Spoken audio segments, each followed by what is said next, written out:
Hi, welcome to One Eye on the Page. I'm Scott.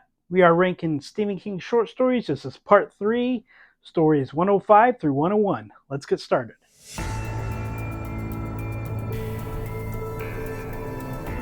We are entering, or we are about to leave, the 3-digit rankings. The stories 100 and above, up to 115 or higher, depending on what we get from You Like It Darker in May. The stories that I'm talking about today aren't absolutely abysmal, like Man with a Belly, the absolute worst story is, but they're still not great. There's something good in most of these stories, but just not ones that one should really reread unless you just feel like you have to reread the entire book that the story is in. Short story number 105 is not in a book, not yet. It will be out in You Like It Darker coming in May, but I read it in McSweeney 66. It is Willie the Weirdo. It's about a kid named Willie. He's a weirdo. He's kind of looked at, I'm going to move you over there, thank you, Wash. He's kind of looked at as a bit peculiar by members of his family.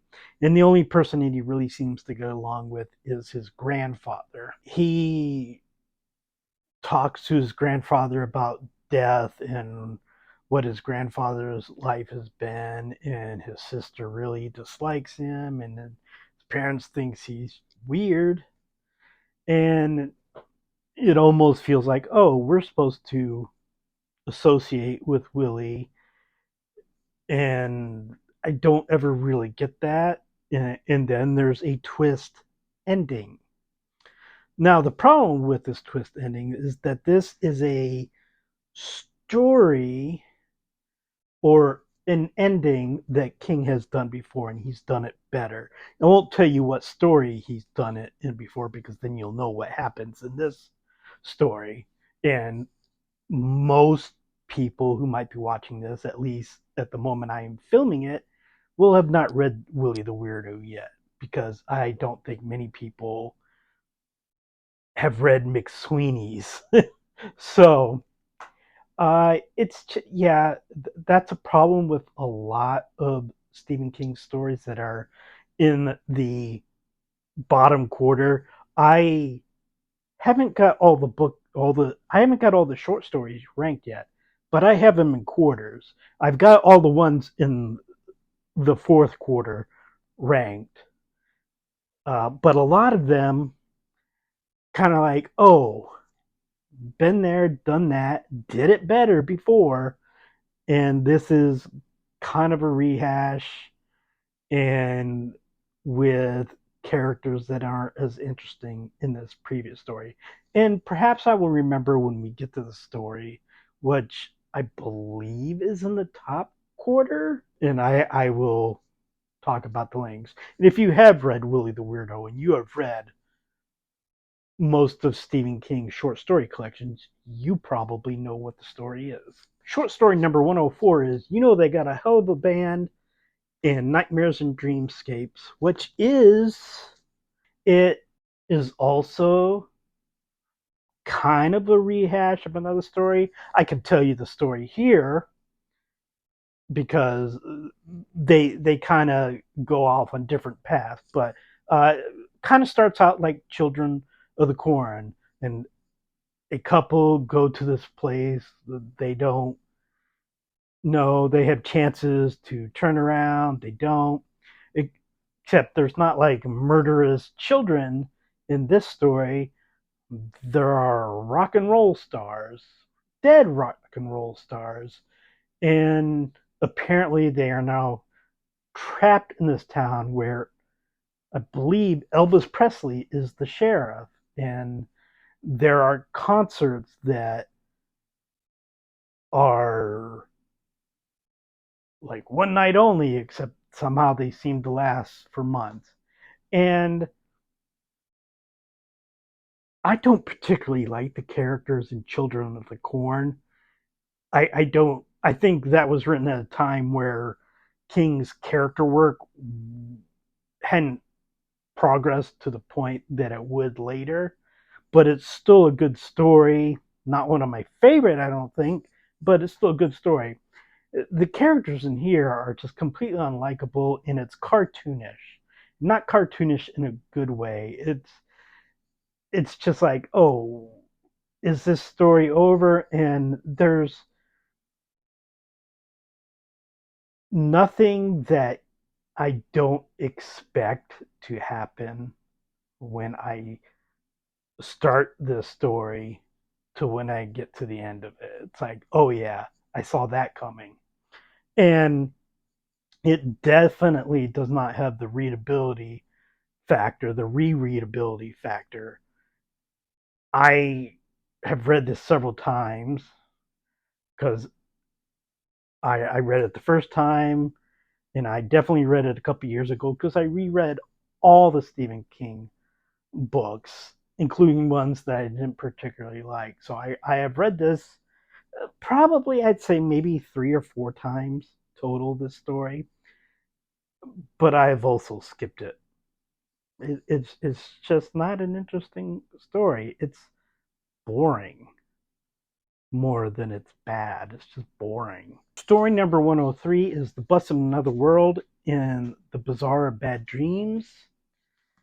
A man is in a taxi. He sees a bus next to him.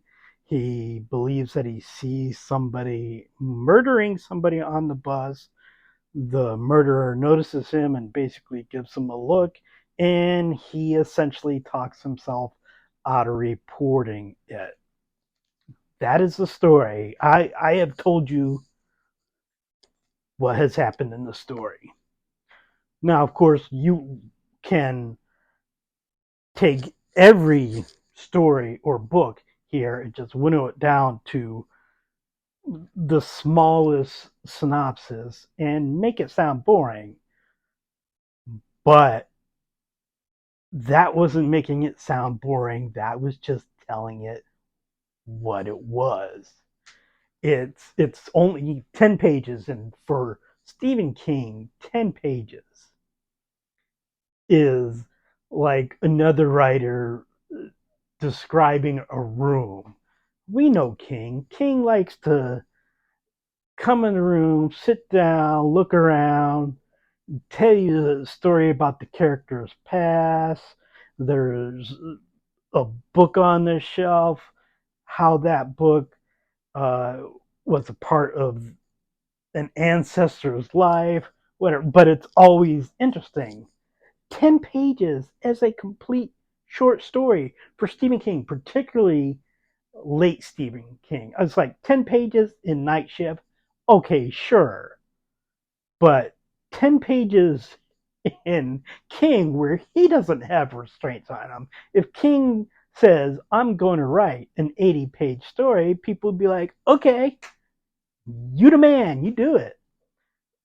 So for this is it was nothing, and it accomplished nothing. Uh, the writing was fine, but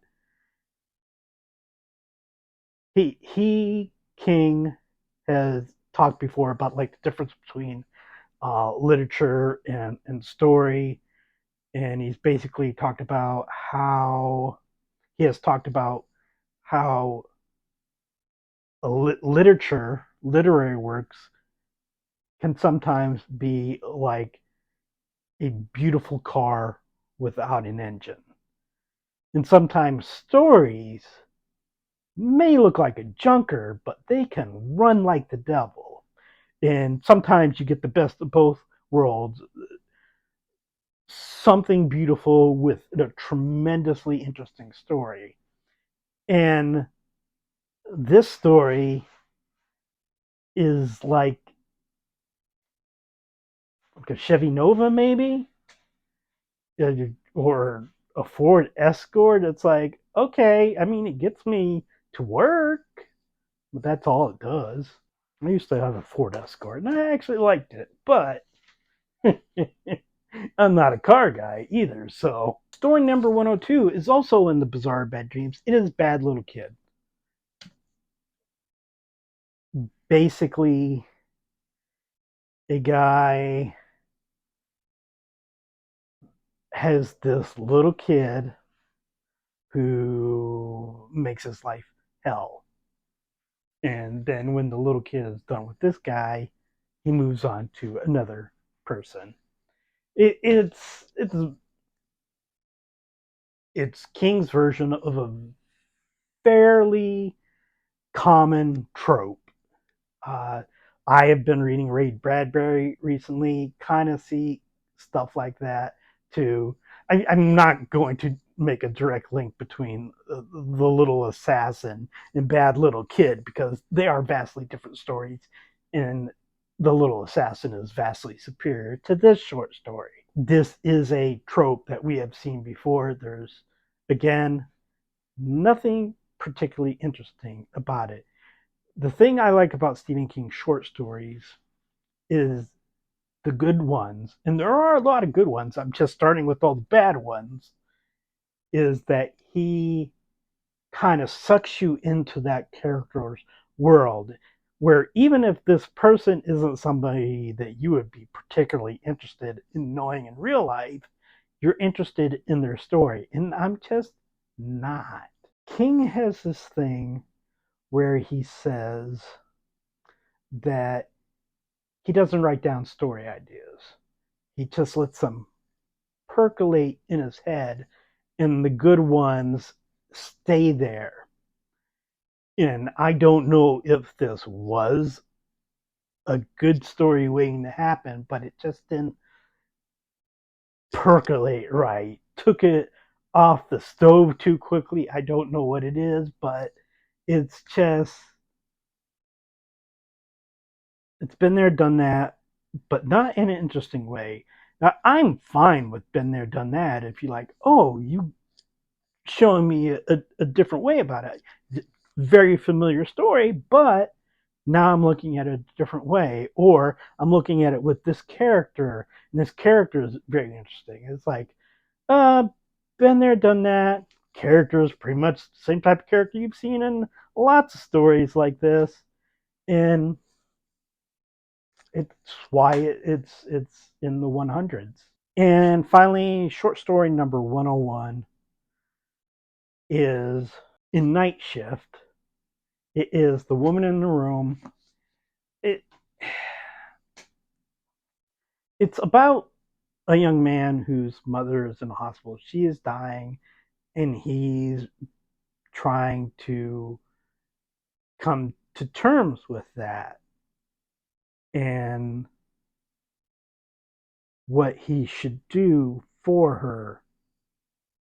And this short story was written pretty much at the same time that King's mother, Ruth, was dying of cancer.